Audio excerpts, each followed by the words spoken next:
¿Se escucha muy fuerte la voz? Ah, porque yo me escucho a mí durísimo.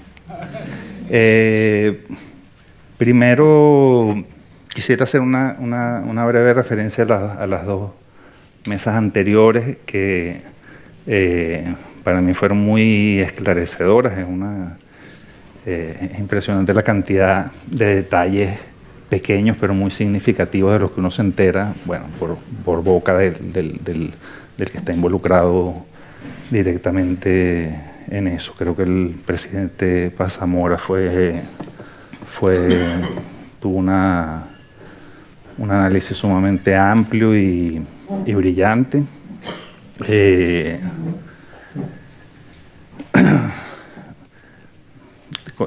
Me gustó su alusión a que cuando le preguntaron por las posibles perspectivas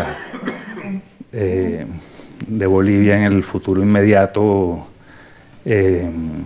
hiciera, sin quererme meter en los problemas de otro país, dijera que no le parecía que la mejor solución era este caballero de la Biblia, Camacho. Y en cuanto a la mesa de Chile, a todos los no chilenos nos sorprende la fuerza con que estalla eso casi que de un día para otro, pero claro, ya vemos desde cuándo se venía incubando. Lo que más me llamó la atención de esas explicaciones que ellos dieron es que lo que a mí no me sorprendía es que le estallaron a un gobierno de derecha como el de Sebastián Piñera.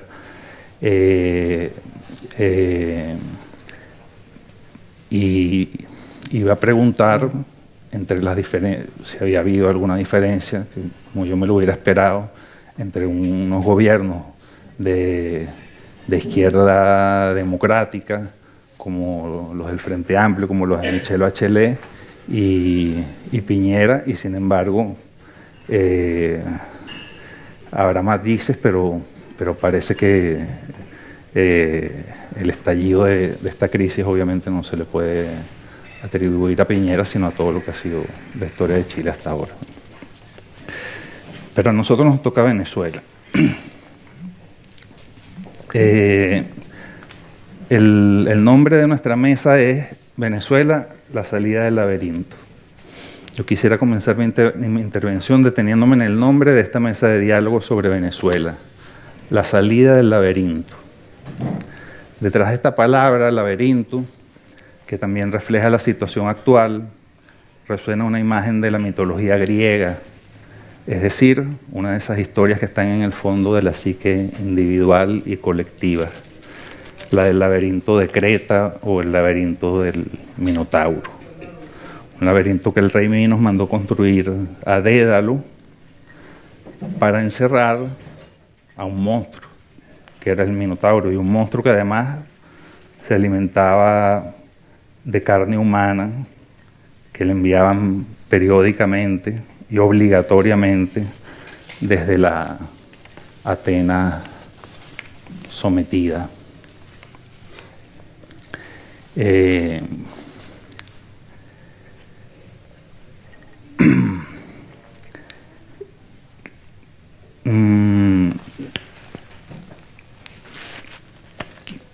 De ese laberinto, el mito nos cuenta que efectivamente salieron, ¿sí?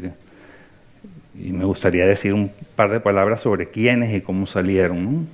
Salió Dédalos, el que construyó el laberinto y que fue condenado a vivir allí.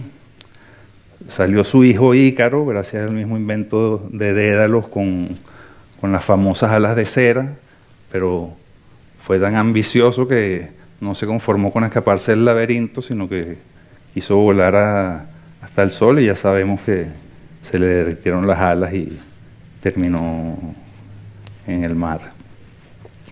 Y después está un personaje o una pareja de personajes sumamente interesantes que son los que dan fin a esta situación. Teseo, el héroe griego que el rey Minos de Creta pedía periódicamente un número de donceles y doncellas para que se los comiera el Minotauro, y Teseo se ofrece voluntariamente a que lo entreguen, a ir allá, pero con la intención secreta de acabar con el Minotauro. Y pasa una cosa, que es que la hija del rey Minos, Ariadna, se enamora de Teseo, al menos en la versión más aceptada del mito, y le enseña la manera de salir del laberinto, que es el famoso hilo de Ariadna. Sí, dice, si tú entras en el laberinto a matar al Minotauro, que era lo que iba a Teseo, si tú entras en el laberinto, pero tú vas dejando un hilo tras de ti, pues después sencillamente recorres el hilo de salida y sale. Es decir, que de ese laberinto de la mitología griega pudo salir Teseo gracias a un acto de amor y de astucia también, que es el famoso hilo de Ariadna. ¿Sí? Es fácil coincidir en que Venezuela se encuentra en un laberinto. Hay una crisis política, social, económica, que ha derivado en una crisis humanitaria que ocupa la atención de organismos internacionales, medios internacionales, gobiernos latinoamericanos, reunidos en el Grupo de Lima, gobiernos europeos, con España a la cabeza. De hecho, Josep Borrell fue el primero que dijo que no se iba a reconocer a Maduro a partir del 10 de enero de este año, porque había llegado a la presidencia, se había reelegido mediante unas elecciones fraudulentas, y bueno, y España digamos, ha liderado en cierta forma la actitud de la Unión Europea hacia el problema de Venezuela. Y este mismo domingo dio unas declaraciones en El País donde después de tomar posesión de su nuevo cargo en la Unión Europea,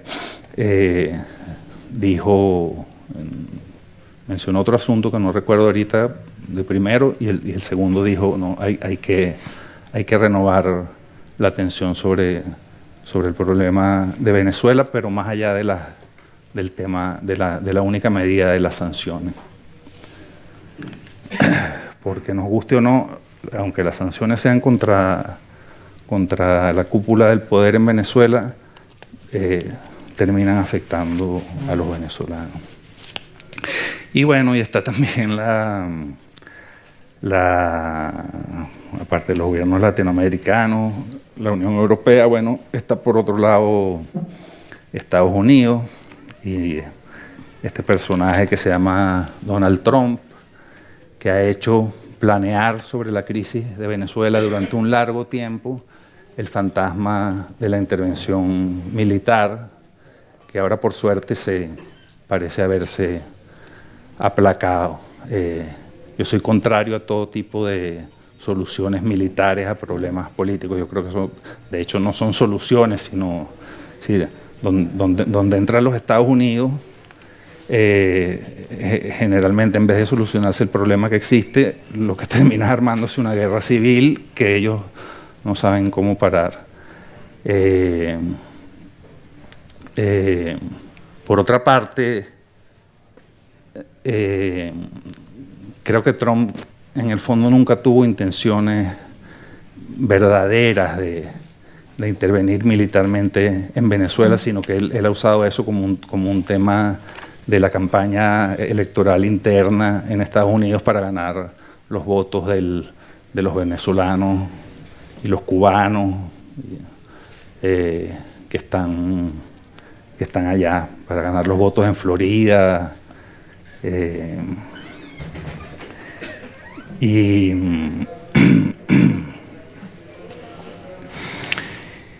Y bueno, sin embargo, sí tengo que decir que hablo con venezolanos o veo comentarios de venezolanos en las redes sociales, y la gente allá está tan desesperada que una buena parte de los venezolanos han soñado, han tenido la ilusión de ver entrando a los marines en Venezuela. Entonces, es algo que solamente se le puede atribuir al grado de desesperación de la gente que está allá.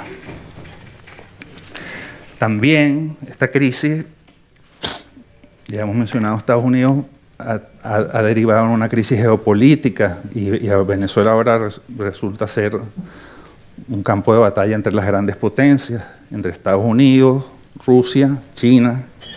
China ha venido dando un poco de marcha atrás, pero eso está planteado. En lo del laberinto es fácil coincidir, en lo que es difícil coincidir es en cuál puede ser la salida. Yo personalmente no la veo, porque en el fondo del asunto hay una pregunta que es muy difícil de responder. ¿Cómo salir democráticamente, es decir, mediante elecciones libres y supervisadas por organismos internacionales, cómo salir democráticamente de un gobierno que no cree en la democracia, ni cree ni practica la democracia? No, que te preguntaba si querías que yo siguiera y luego tú continuabas con la lectura. ¿O? Pero, ¿ah? No, decía, para aprovechar el corte para que sea tipo conversación, ¿no? Me voy a montar un poco en lo que dice, en lo que ha venido diciendo Carmelo. Primero quiero agradecer a la Asociación de Periodistas Europeos y a Casa de América por la invitación. La primera vez que estoy sentada con Carmelo en una silla, me complace bastante. Si me ven un poco viendo hacia el teléfono es porque tengo el tiempo marcado allí, me gusta, tengo ese toque, como dicen aquí en España. Efectivamente, como dice Carmelo, el título de esta intervención es inabarcable, porque es en efecto un laberinto. Carmelo lo ha puesto precioso con imágenes de mitología griega, yo no lo veo tan digno, por desgracia. Pero yo creo que vale la pena puntualizar algunas cosas sobre la situación venezolana, que además aquí en España afecta bastante porque es parte del discurso casi diario de los medios de comunicación, porque por supuesto hay una gran inmigración de venezolanos en este momento. Creo que somos de las nacionalidades latinoamericanas la más numerosa ahora mismo en este momento en España, ¿no?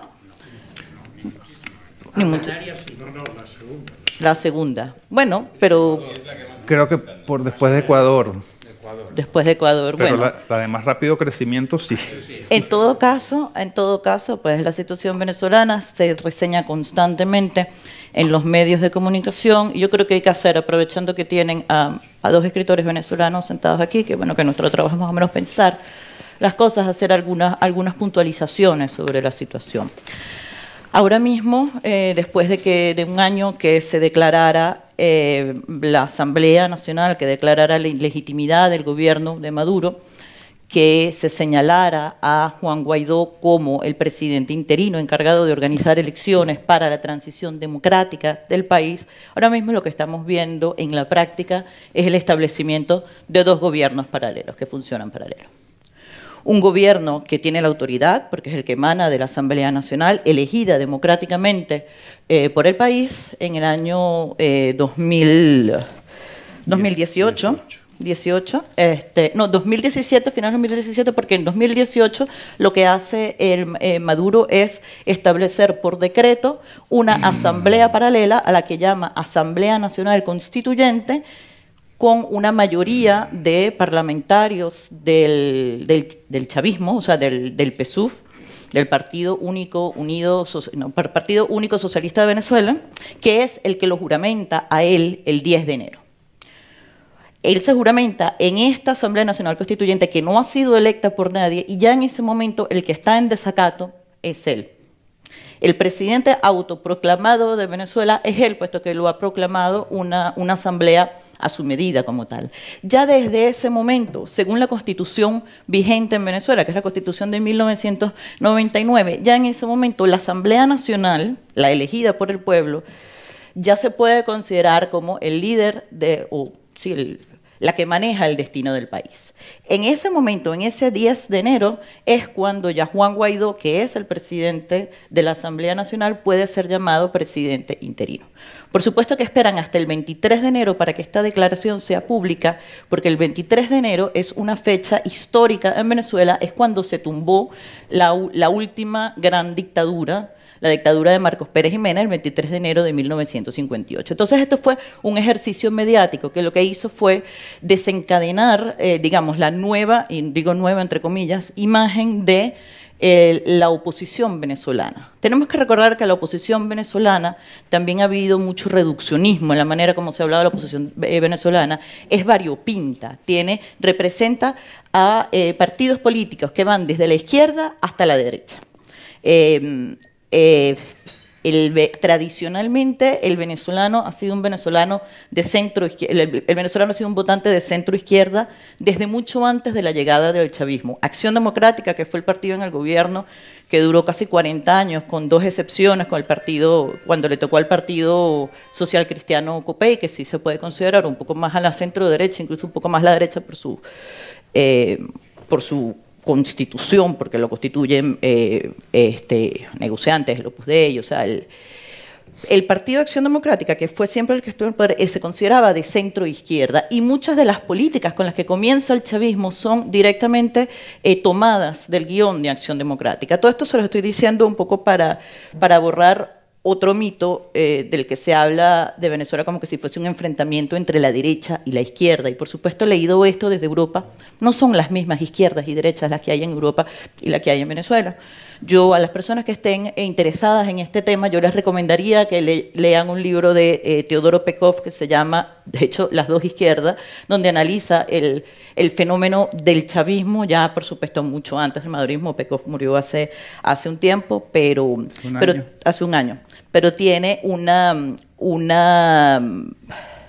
definición del chavismo desde la izquierda que es interesante evaluar. Que tiene que ver con la izquierda borbónica. Dame un paréntesis con eso, porque ese es un tema con el que uno aquí se da cabezazos contra la pared constantemente. Es decir, desde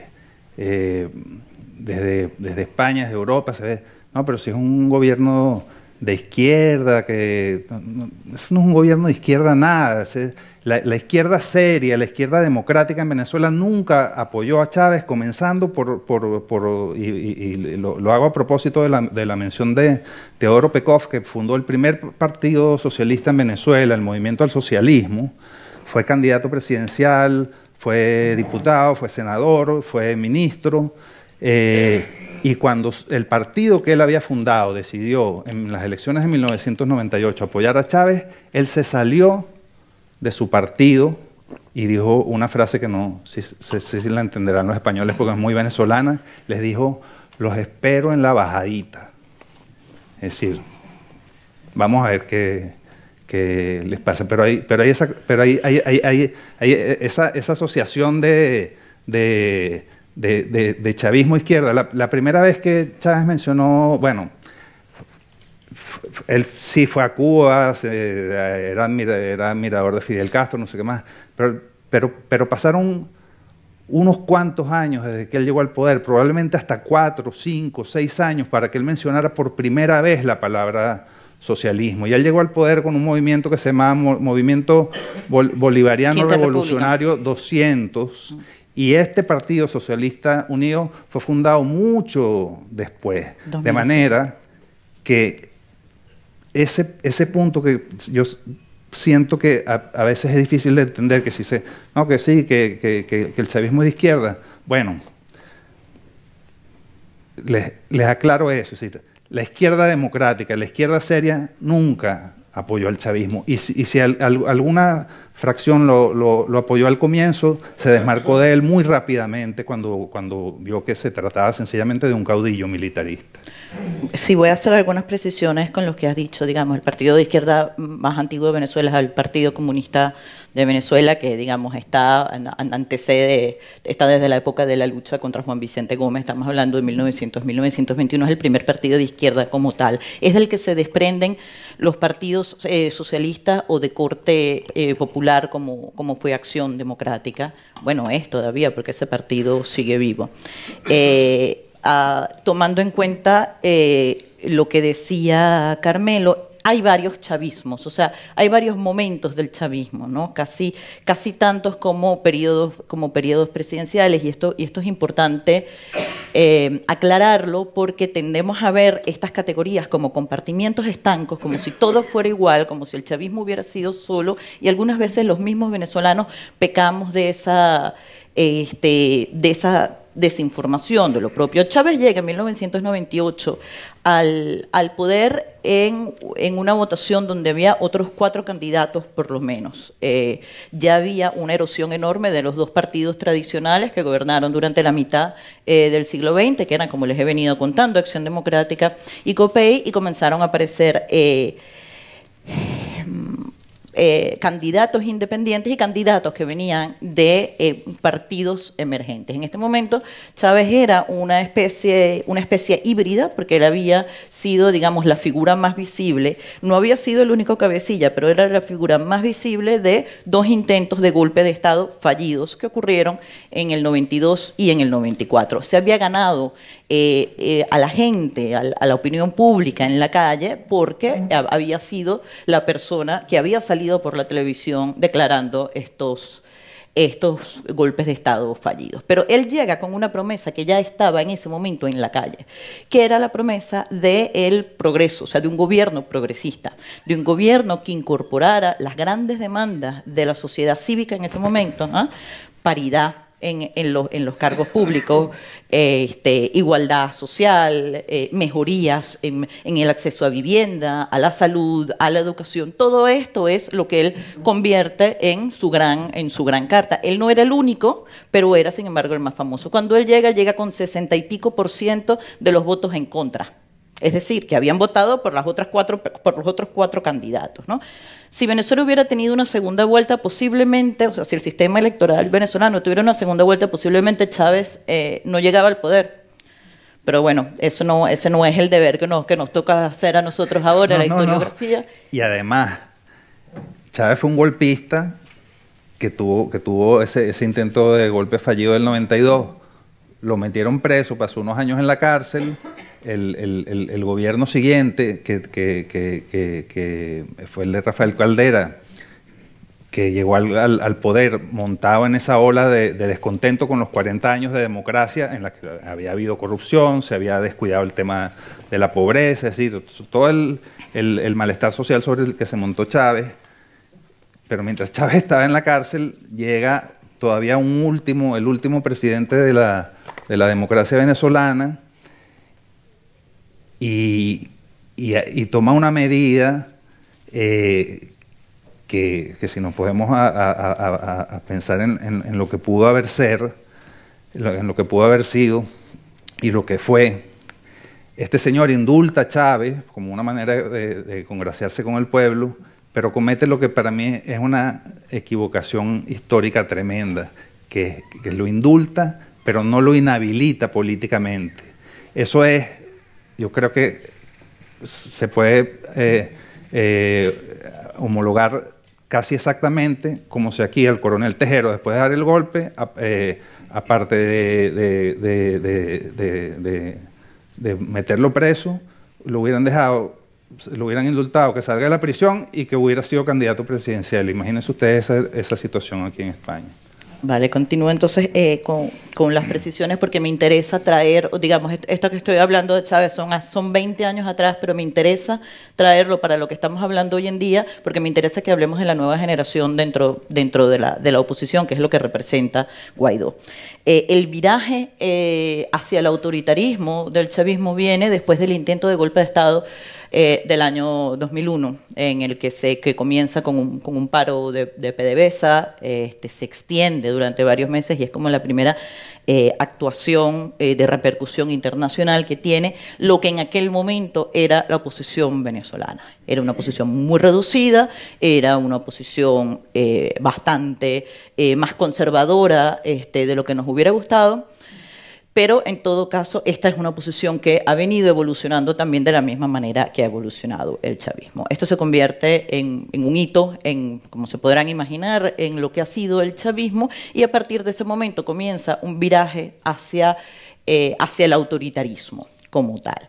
Y una prueba enorme de este autoritarismo es en 2017, cuando se organiza un proceso de reforma constitucional amparado en lo que yo llamaría un eslogan propagandístico publicitario, que es el socialismo del siglo XXI, que era un poco tratar de retomar aquella promesa o tratar de hacer lo que había hecho con la promesa del progresismo en 1998, pero ahora casi 10 años después, el socialismo del siglo XXI, y es aquí donde ocurre el supuesto gran viraje hacia la izquierda, donde Cuba se hermana profundamente con el chavismo, y es cuando comienza lo que ya nosotros estamos viendo reseñado hoy en día en el estilo de gobierno que tienen. O sea, esta reforma constitucional contemplaba la reelección indefinida, subía a 6 años después de haberlo tenido primero 4 y después 5 el periodo presidencial, daba una serie ponía en manos del presidente una serie de decisiones discrecionales con respecto a lo que eran los aparatos públicos de gobierno. O sea, se concentraba todo el poder en manos del chavismo.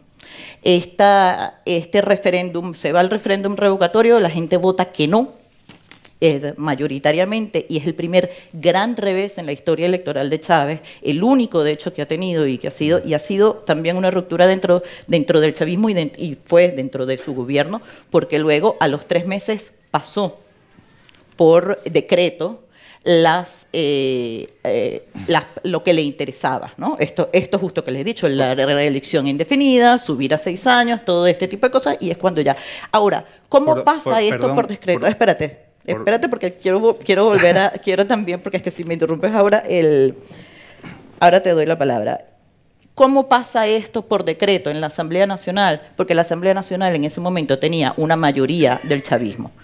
Tenía una mayoría del Partido Rojo porque en 2005, cuando fueron en aquel momento, hace 15 años, las elecciones para la Asamblea Nacional, los diputados de oposición decidieron no ir a las elecciones presidenciales, le dieron una patada, como dijeron en aquel momento, a la mesa de negociación y le entregamos en bandeja de plata la presidencia a Chávez, que ya tenía este proyecto del revocatorio.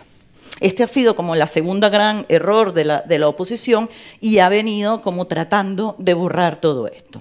A partir de este momento también aparecen una serie de partidos de oposición que son muy importantes porque son los que están ahora de alguna manera dando la pelea dentro de la nueva Asamblea Nacional Constituyente. Otra de las cosas que hacen, y ahora te doy la palabra, discúlpame, es comienza un nuevo, a partir de la nueva reforma constitucional de 2017 hay una cantidad de medidas que se toman que son autoritarias. Una de ellas, que también tuvo una repercusión internacional, fue el cierre del canal de televisión RCTV. Asociado al cierre de Radio Caracas Televisión se formó un movimiento estudiantil bastante grande, que es el movimiento estudiantil del que sale Juan Guaidó. Juan Guaidó tiene 38 años, 40, por allí. O sea, es una persona formada en las calles a partir de allí. Él luego se plega, o sea, luego forma, junto con otros, con Leopoldo López y otros, se forma parte del Partido Voluntad Popular. Y esta es un poco, digamos, esta segunda generación de la oposición venezolana que está tratando de alejarse con más o menos éxito de esta primera etapa de la oposición venezolana como tal. Me refería al cierre de Radio Caracas Televisión porque también estamos asistiendo a una nueva manera de entender la política, la relación de la política con los medios de comunicación, porque en Venezuela desaparece el periodismo independiente, virtualmente desaparece, quedan algunos periódicos todavía, algunas cosas aisladas allí, pero este momento, 2007, del cierre de RCTV, marca también un momento en el que ya la opinión pública no cuenta con los medios privados, sino que además ahora el gran informador de la situación venezolana son las redes sociales, y esto hace que los comportamientos políticos cambien mucho. Yo disculpa que te haya interrumpido, pero necesitaba cerrar la idea como tal. Sí. Yo me traía preparada una cosa muy bonita porque como Venezuela ha sido el tema único, el tema central de tantos foros, y ahora están pasando tantas cosas en Latinoamérica, pues me tenía preparada una aproximación de Venezuela a través de un contraste. Uno con Bolivia, otro con Argentina y otro con Perú, que los tres tenemos mesas aquí, pero eso me las tendré que ingeniar para si acaso, resumirlo en 2 frases. Pero me interesa lo que acaba de decir, porque estamos en un foro de comunicación. Y este es uno de los puntos, junto a la no existencia de separación de poderes en Venezuela, que comienza en marzo del 2017, cuando el Poder Judicial asume las competencias de la Asamblea Nacional, que ya en ese momento estaba desde 2015 en manos de la oposición. Bueno, ahí hubo una cosa que ya la gente empezó a hablar de un golpe de Estado, porque el Tribunal Supremo de Justicia, controlado por el gobierno, se pasa que es la actitud hecha desde que llegó el primer día al poder. Aquí hay algo que se me opone, pues bueno, yo le creo uno paralelo y le paso por encima, y el presupuesto no se lo doy al electo legítimamente, sino que se lo doy al creado por mí, se acabó la cosa.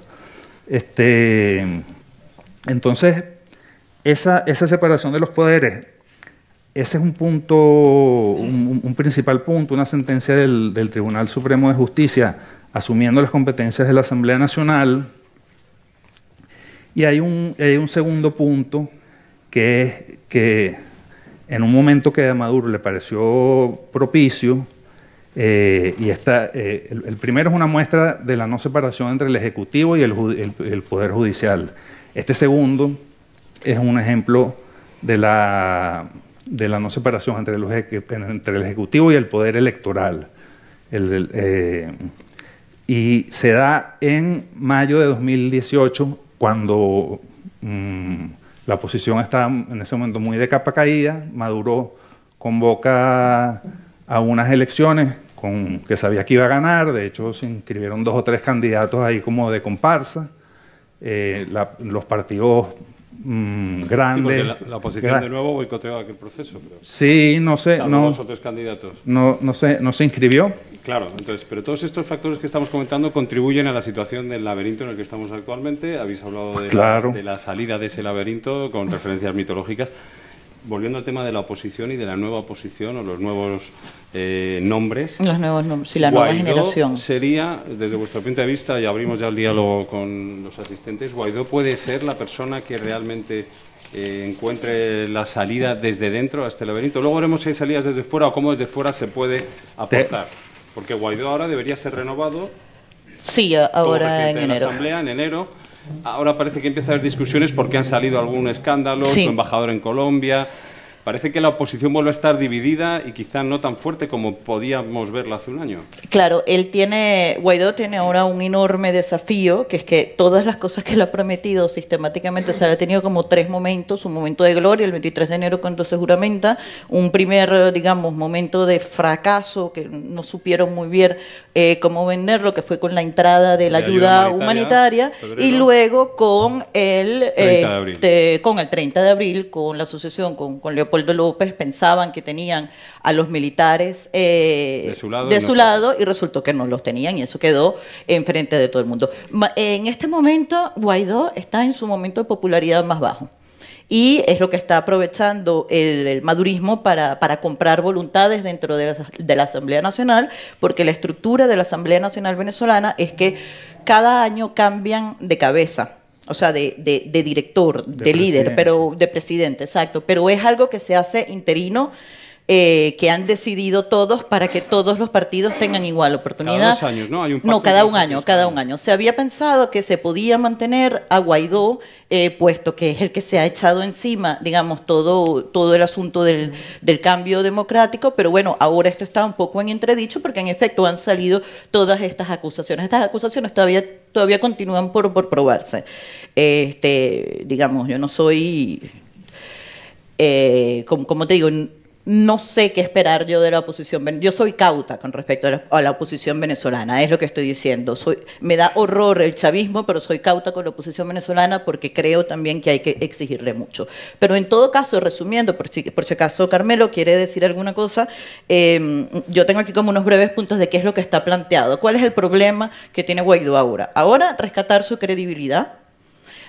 Mostrar que en efecto son una nueva generación de opositores, que en efecto ellos son, digamos, él no pertenece a la generación que conoció a la Venezuela saudita, se crió como yo, con una Venezuela profundamente dividida, pobre, miserable, a la que no le llegaban los ingresos petroleros. Demostrar que en efecto eso es así y desmarcarse de la antigua forma de hacer política y de hacer oposición de la misma manera que se desmarca del madurismo. Vamos a ver cómo hace esto, ¿no? El cambio democrático, digamos, toda condición para que Venezuela salga de los enormes problemas que tiene ahora pasan por el cambio democrático. O sea, hay que hacer una movida institucional muy fuerte, hay que cambiar las fuerzas en el poder, esto está planteado. El problema que tenemos es, como les dije antes, hay 2 gobiernos, uno que tiene la autoridad y otro que tiene las armas. Entonces Guaidó se planteó como yo voy a proponer un cambio democrático y para esto voy a echar mano de la diáspora y de la comunidad internacional, la diáspora venezolana y la comunidad internacional, y voy a convencer a los militares de que se unan con este nuevo proyecto. Pero ese plan no está funcionando. No está funcionando. Mi crítica personal con respecto a esto es que, digamos, los militares fueron los que nos metieron en este problema. Entonces, desde 2007 para acá, aparte de lo que fue el socialismo del siglo XXI, del que yo les venía hablando, fue una medida, un discurso populista que se utilizó para encubrir muchas cosas. Vamos a nacionalizar las empresas venezolanas. Ustedes se acuerdan aquí del caso de Agroisleña, por ejemplo, ¿no? El caso de Agroisleña es fundamental y lo van a ver clarito. Agroisleña se convierte en Agropatria y ahora lo dirige un militar. Y Agroisleña tiene, desde que se nacionalizó, que no da un solo préstamo para la agroindustria venezolana. Es decir, paró producción completamente en un país que tiene una crisis alimentaria formal y profunda. Entonces, esto es ¿cómo negociar con los militares si esto es lo que está propuesto? O sea, no hay salida. Hay que inventársela creativamente. Yo de verdad no la tengo, pero por eso no me dedico a la política, ¿no? Y lo otro, sí, para cerrar. Vamos al tema de la crisis humanitaria, que creo que es otro asunto interesante, del que también se ha hablado mucho. No sé qué raíces le ven ni qué posibles soluciones, porque se criticó mucho al intento de la oposición de hacer pasar la ayuda humanitaria desde Colombia. Se criticó que llevaba un interés político o un interés no solo humanitario. Y bueno, es verdad que hay gente, incluso aquí dentro del Ministerio de Exteriores, que extraoficialmente admiten y asumen que parte de la crisis humanitaria tiene que ver con el papel de Estados Unidos y la política de sanciones. Y llegamos a otro gran asunto, las sanciones. No sé cómo veis este escenario. ¿Las sanciones deben seguir manteniéndose como herramienta de presión al gobierno, teniendo en cuenta que influyen también en la situación humanitaria, o hay que buscar otras soluciones más imaginativas? No, es que las sanciones también son... de un programa tipo petróleo por alimentos o algo así. Perdona, Rafa, es que las sanciones son a políticos del chavismo, no son a Venezuela. El chavismo, o sea, el gobierno le ha vendido petróleo, esa es nuestra economía, venderle petróleo a Estados Unidos durante todo este tiempo, a Rusia, a China, todo, pero... Cuando las sanciones quizá prefiero a la presión de Estados Unidos, que también está presionando a todas las empresas que puedan comprar petróleo. Pero eso es un tipo de es un tipo de sanción distinta y es un tipo de sanción que viene, que es muy reciente. O sea, no podemos echarle la culpa a estas sanciones de hace un año, hace 2 años, de la crisis estructural que hay con respecto a la distribución de alimentos en Venezuela. O sea, tenemos 6 años que estamos produciendo a menos de la cuarta parte de nuestra capacidad. Entonces, a la crisis humanitaria. Sí, hay que mantener la política de sanciones individuales a miembros del gobierno. Individual a miembros del gobierno, sí, porque ¿de dónde salen esos capitales? O sea, sí, pero otro asunto a debatir. De hecho, me gustaría que otros gobiernos también lo tuvieran, revisaran de dónde salen los capitales que invierten en sus países, porque... Hay que ver también el tema de la presión comercial a temas como la venta de petróleo, que sí que puede tener unas consecuencias en la situación humanitaria de la población en Venezuela. Pero es que quisiera aclarar que en este caso el orden de los factores se acelera el producto, porque las sanciones vinieron después que la crisis humanitaria. La crisis humanitaria se llegó por la terrible crisis económica en un país donde el Fondo Monetario está proyectando una inflación de 10 millones% para este mismo año. Y esa situación económica se llevó no solo por malas políticas económicas, expropiaciones, ataques al sector privado, sino por el saqueo desbordado del país y principalmente de la principal fuente de recursos del país, que es la estatal Petróleos de Venezuela. Es decir, el chavismo saqueó Petróleos de Venezuela hasta tal punto que prácticamente, si no es una industria quebrada, está... Y esa era la principal fuente de ingresos del país. Ahora, las sanciones, yo no niego que tengan algún efecto sobre la vida digamos, del ciudadano de a pie, pero no son la causa de la crisis humanitaria. Es algo que viene muy posteriormente. Si alguien quiere intervenir, que pida la palabra, que estamos ya en los últimos minutos.